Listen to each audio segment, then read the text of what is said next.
Lie down, Snoopy. Hi. Hi, cutie. What is up, chefs, foodies, and students? Welcome to Everybody Knows. I'm Anders. I'm so glad you're here. Let's get started.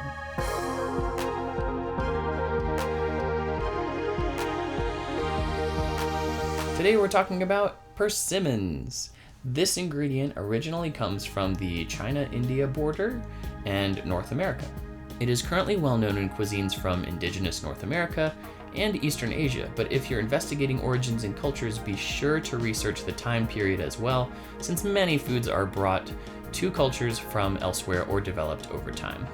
When we're looking at this ingredient, what we expect to see is a nice red-orange exterior, a little leaf packet stem that's generally intact, no mold, no bruising, and as unblemished as possible. In terms of the firmness, we're going for something similar to a tomato. I would say probably even a little firmer than a tomato. And on the inside, we're gonna see this sort of golden colored flesh that is reminiscent of maybe somewhere between like a tomato and a peach. In terms of texture, I would say closer to a peach with some of the fibers that are in there. When it comes to varieties of persimmon, you probably already know what I'm about to tell you, but there are sort of two main categories. One that needs to ripen absolutely completely before it's even palatable, and the other category that is palatable all the way up to ripeness for the most part.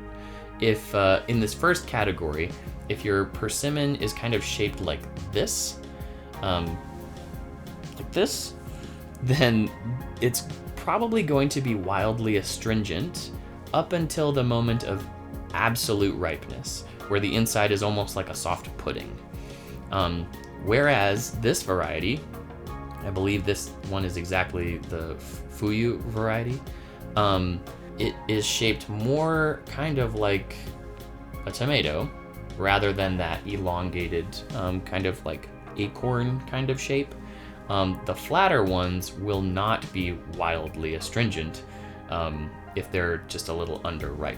So if you're a beginner, I recommend finding ones that sort of have that flattish shape rather than the conical or acorn shape. Although I will say, if you're an instructor or a chef and you want your students to know what astringency is, an unripe persimmon is about as good of an example as I can think of. It is insane how quickly it just dries out the mouth.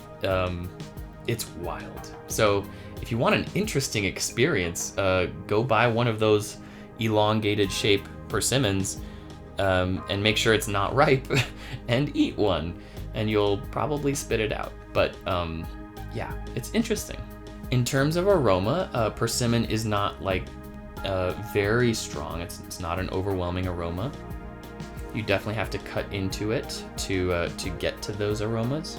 You know, this is really interesting. I would characterize this as somewhere between a papaya and a pumpkin, which sounds strange.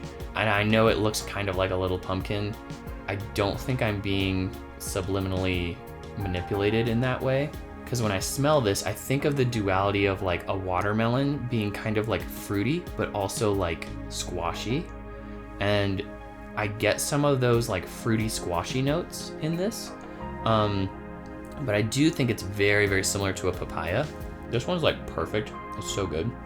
But yeah, definitely like tropical fruit, similar to papaya, which we'll see in a second. I have actually categorized by color, which is kind of strange, but it does seem to work aroma-wise, aromatically.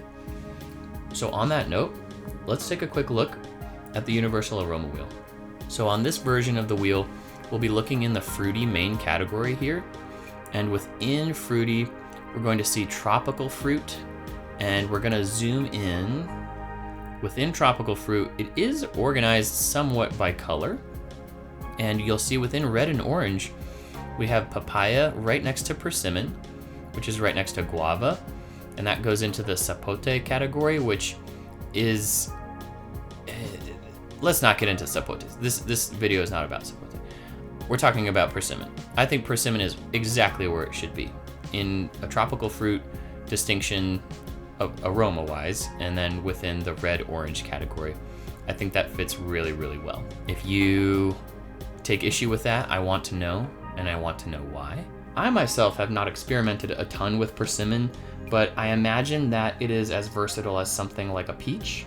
I don't think it has the body of a peach in terms of like if you wanted to do a cobbler or something, you definitely could.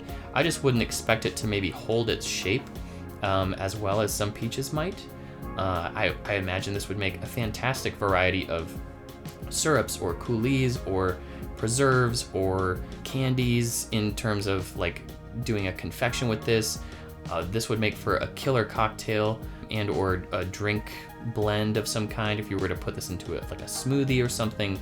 I think all of those applications are good for something that's kind of like a nectary, tropical, sweet fruit. Again, just always double check to make sure that the one that you're using isn't wildly astringent. In terms of where to get one of these, I would suggest hunting out the nearest Asian market. They seem to be pretty readily available in most Asian markets. I think they're somewhat seasonal, but not entirely. And keep an eye out for sales, because often they'll get a bunch of these, they won't sell all of them, and then before they go bad, they have to sell them and the price will drop. So I recommend checking out either your Asian markets or any other cultural markets that might have tropical fruit. Let's have a quick look in the Flavor Bible. Got 'em. Okay, the Flavor Bible recommends the following with persimmons: baked goods, bananas, barley, caramel, cheese, cinnamon, cream, frisee, ginger, honey, ice cream, kiwi, lemon, lime, maple syrup, nutmeg, nuts, oil, oranges, parsnips, black pepper, pomegranates, puddings, and radishes. And that about wraps it up. Here's what I would like you to do. I want you to think about this ingredient as you cook or eat, as well as the words that we use to describe it. Have you used this ingredient successfully or in a way that you think, yeah, that was so good? I want to know about it. Do you like this aroma? Why or why not? And do you agree or disagree with what I've shared with you today? Any of the answers to those questions, put them down in the comments. I would love to read them. I hope this video made sense and got you thinking about the aroma of persimmon. Thank you so much for watching. If you want to help me get an ingredient to put into a video, go ahead and send me an email or a private message. If you would like to join the food aroma nerdery, go ahead and subscribe and you'll see all my latest vids.